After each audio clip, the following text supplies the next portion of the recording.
श्रीमद भागवत महापुराण स्कंध 3 अध्याय 1। उद्धव आणि विदुर यांची भेट। श्रीशुक म्हणाले, जी गोष्ट तू विचारलीस तीच, सुख समृद्धीयुक्त असे घर सोडून वनात गेलेल्या विदुराने पूर्वी भगवान मैत्रेयांना विचारली होती। जेव्हा पांडवांचे सल्लागार सर्वेश्वर भगवान श्रीकृष्ण हस्तिनापूरला गेले होते, तेव्हा ते दुर्योधनाच्या महालात जाण्याऐवजी आपलेच घर समजून विदुराच्या घरी गेले होते। राजा परीक्षिताने विचारले, प्रभो, भगवान मैत्रेयांची विदुराशी भेट कोठे झाली आणि केव्हा त्यांचा संवाद झाला ते आम्हाला सांगावे। पवित्र हृदयाच्या विदुराने महात्मा मैत्रेयांना अगदीच काही साधा प्रश्न विचारला नसेल, कारण मैत्रेयांसारख्या साधू शिरोमणींनीही त्याचा आदर केला होता। सूत म्हणाले, राजा परीक्षिताने असे विचारल्यावर सर्वज्ञ शुकदेवांनी अतिशय प्रसन्न होऊन म्हटले, ते ऐका।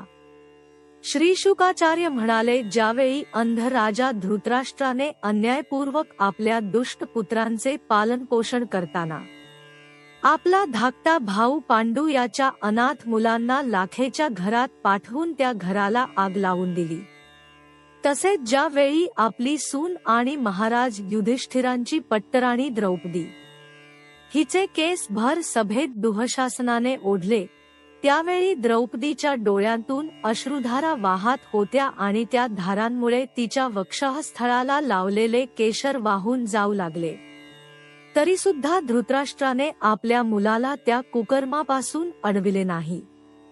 अन्यायाने द्यूतामध्ये जिंकलेल्या सत्यप्रायण आणि सरळ अशा युधिष्ठिराचे राज्य वनातून परतल्यावर अटीप्रमाणे त्याने परत मागितले, परंतु त्याचे वडिलोपार्जित राज्य मोहवश झालेल्या धृतराष्ट्राने त्या अजातशत्रूला परत दिले नाही।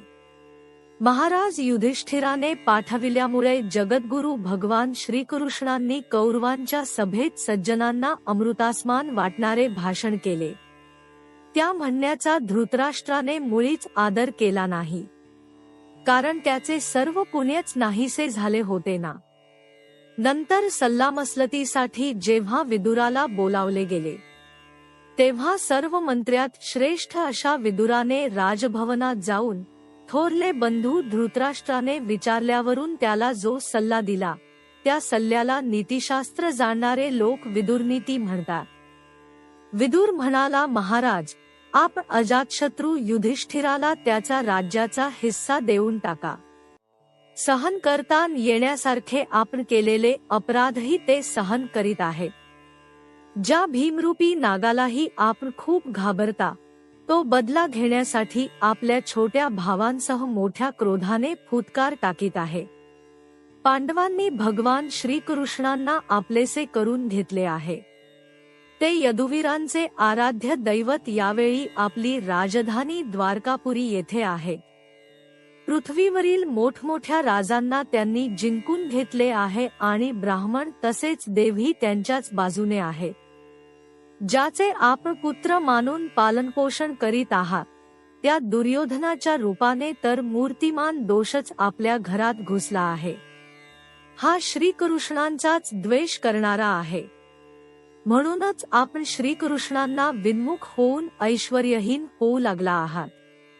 आपल्या कुळाचे कल्याण व्हावे असे आपल्याला वाटत असेल तर आपण ताबडतोब या दुष्टाचा त्याग करा।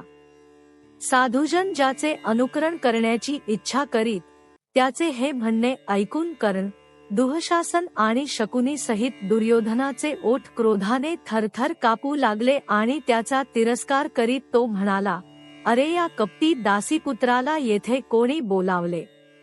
ज्यांचे अन्न खाऊन हा जिवंत आहे, त्यांनाच प्रतिकूल होऊन शत्रुपक्षाची बाजू घेत आहे। याला ठार न करता नगरातून ताबडतोब बाहेर हाकलून द्या। बाणा प्रमाणे तीक्ष्ण असे हे कठोर शब्द आपल्या भावा देखत ऐकून ते शब्द मर्मभेदी असूनही विदुराने वाईट वाटून घेतले नाही आणि भगवंतांच्या मायेची महती समजून आपले धनुष्य राजद्वारावर ठेवून तो निघून गेला। कौरवांना पुण्याईने मिळालेला तो महापुरुष हस्तिनापुरातून निघून पुण्य प्राप्त करण्याच्या इच्छेने पृथ्वीवरील भगवत चरणांनी पावन झालेल्या तीर्थक्षेत्री संचार करू लागला, जेथे श्रीहरी अनेक मूर्तिरूपात विराजमान आहेत, जी जी भगवंतांच्या मूर्तींनी सुशोभित अशी तीर्थस्थाने, नगरे, पवित्र वने, पर्वत, लताकुंज, निर्मल पाण्यांनी भरलेल्या नद्या, सरोवरे इत्यादी होते. त्या सर्व ठिकाणी तो एकटाच विहार करीत होता, ज्याच्यामुळे आपता आपल्याला ओळखू शकणार नाहीत अशा अवधूत वेशामध्ये तो स्वच्छंदपणे पृथ्वीवर विहार करीत होता. तो शरीराला सुशोभित करीत नसे, पवित्र आणि साधे भोजन करी, शुद्धवृत्तीने जीवननिर्वाह चालवी, प्रत्येक तीर्थात स्नान करी, जमिनीवर निद्रा करी आणि भगवंतांना प्रसन्न करणाऱ्या व्रतांचे पालन करीत असे.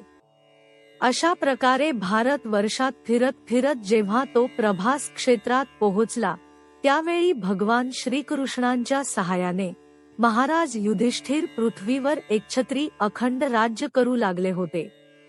तेथे त्याने आपल्या कौरवबंधूंच्या विनाशाचे वृत्त ऐकले, जे आपापसांतील कलहामुळे एकमेकांशी लढून नष्ट झाले होते, जसे बांबूंचे जंगल एकमेकांवर घासून पेटलेल्या अग्नीने जळून खाक होते. हे ऐकून तो शोक करीत निमूटपणे सरस्वतीच्या तीरावर आला. तेथे त्याने त्रित, उष्णा, मनु, पृथु, अग्नी, असित, वायू, सुदास, गौ, गुह आणि श्राद्धदेवाच्या नावाने प्रसिद्ध अशा 11 तीर्थात स्नान करून संबंधितांना तिलांजली दिली. याशिवाय पृथ्वीवर ब्राह्मण आणि देवतांनी स्थापन केलेली भगवान विष्णूंची अनेक मंदिरे होती की, ज्या मंदिरांच्या शिखरांवर भगवंतांचे मुख्य आयुध चक्र याचे चिन्ह होते व ज्याच्या केवळ दर्शनानेच श्रीकृष्णांचे स्मरण होत होते, अशा मंदिरांचे दर्शन घेतले.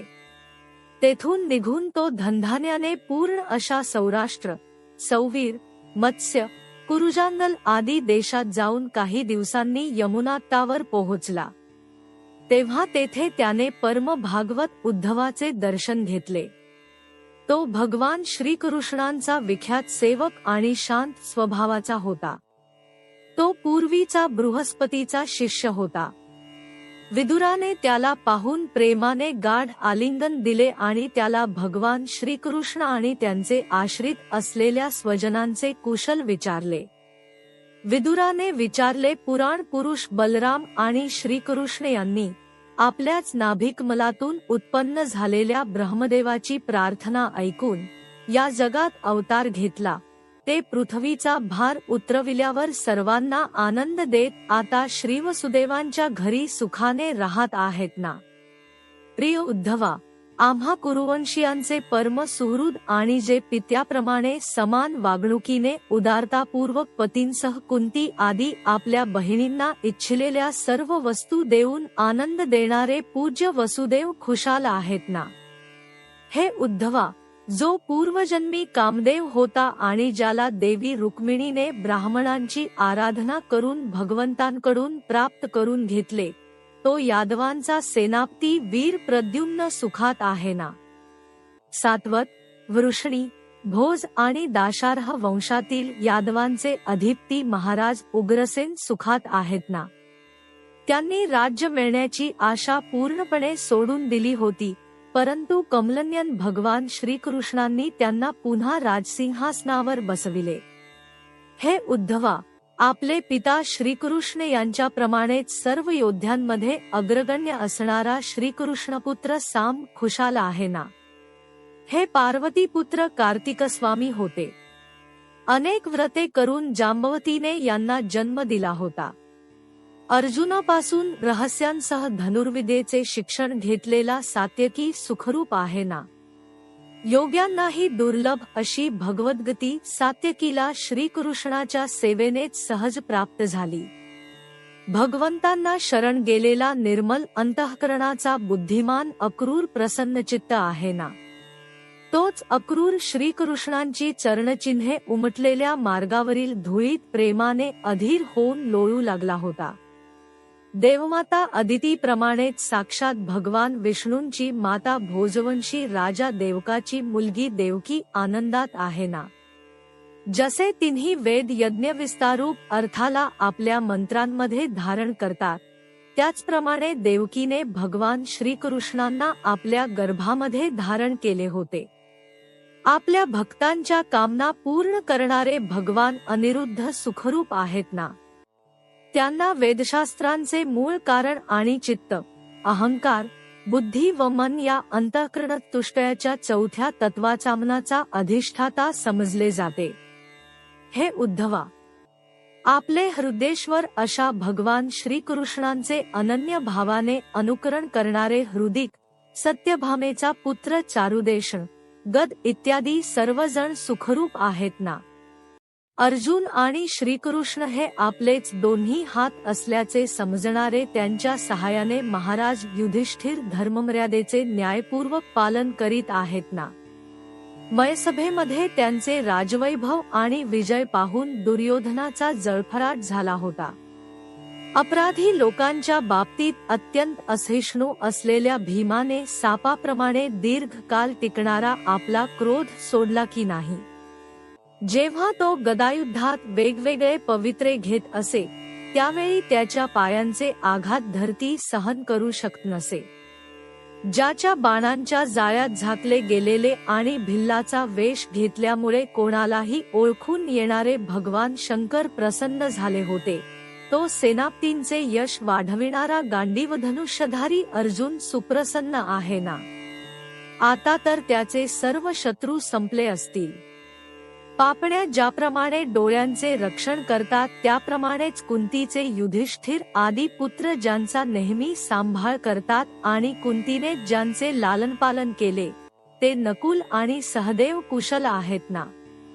ज्याप्रमाणे 2 गरुडांनी इंद्राच्या मुखातून अमृत काढून आणले होते, त्याप्रमाणे या दोघांनी युद्धात शत्रूकडून आपले राज्य जिंकून घेतले होते। अहो, श्रेष्ठ राजर्षी पांडूचा वियोग होऊनही कुंती केवळ या बालकांसाठीच जिवंत राहिली। ज्या महारथी अद्वितीय वीर पांडूने केवळ एक धनुष्य घेऊन एकट्याने 4 दिशा जिंकल्या होत्या, हे उद्धवा, ज्याने पांडवांच्या रूपाने आपल्या परलोकवासी भाऊ पांडूचा द्वेष केला आणि आपल्या मुलांच्या होकारात होकार मिळवून आपला हितचिंतक असलेल्या मला नगराबाहेर घालवून दिले, तो धृतराष्ट्र अधःपतनाकडे जात आहे, हे पाहून मला फार वाईट वाटते। परंतु मला या गोष्टीचे बिलकुल आश्चर्य वाटत नाही। जगद्विधाता भगवान श्रीकृष्णच मनुष्यासारख्या लीला करून लोकांची मनोवृत्ती भ्रमित करतात। मी तर त्यांच्याच कृपेने त्यांचा महिमा पाहत इतरांपासून दूर राहून आनंदाने विहार करीत आहे। जरी कौरवांनी अपराध केले असले तरी भगवंतांनी त्यांची अशासाठी उपेक्षा केली की त्यांच्या बरोबरीने जे दुष्ट राजे धन, विद्या आणि जातीच्या मदाने अंध होऊन कुमार्गाने जात होते आणि वारंवार आपल्या सैन्याच्या बळावर पृथ्वीचा थरकाप उडवित होते, त्यांनाही मारून आपल्याला शरण आलेल्यांचे दुःख ते नाहीसे करू इच्छित होते। उद्धवा, भगवान श्रीकृष्ण जन्म आणि कर्मरहित आहेत, तरी सुद्धा दुष्टांचा नाश करण्यासाठी आणि भक्तांना आपल्याजवळ आणण्यासाठी त्यांची दिव्य अशी जन्मकर्मे होतात। नाही तर दुसरा अन्य कोण आहे की जो गुणांच्या पलीकडे गेलेला असूनही या कर्मबंधनात पडू इच्छिल। म्हणून मित्रा, ज्यांनी अजन्मा असूनही आपल्याला शरण आलेले सर्व लोकपाल आणि आज्ञाधारक भक्त यांचे कल्याण करण्यासाठी यदुकुळात जन्म घेतला आहे, त्या पवित्र कीर्ती श्रीहरींच्या कथा मला ऐकव। स्कंध 3 अध्याय 1 समाप्त। हरिओम तत्सत।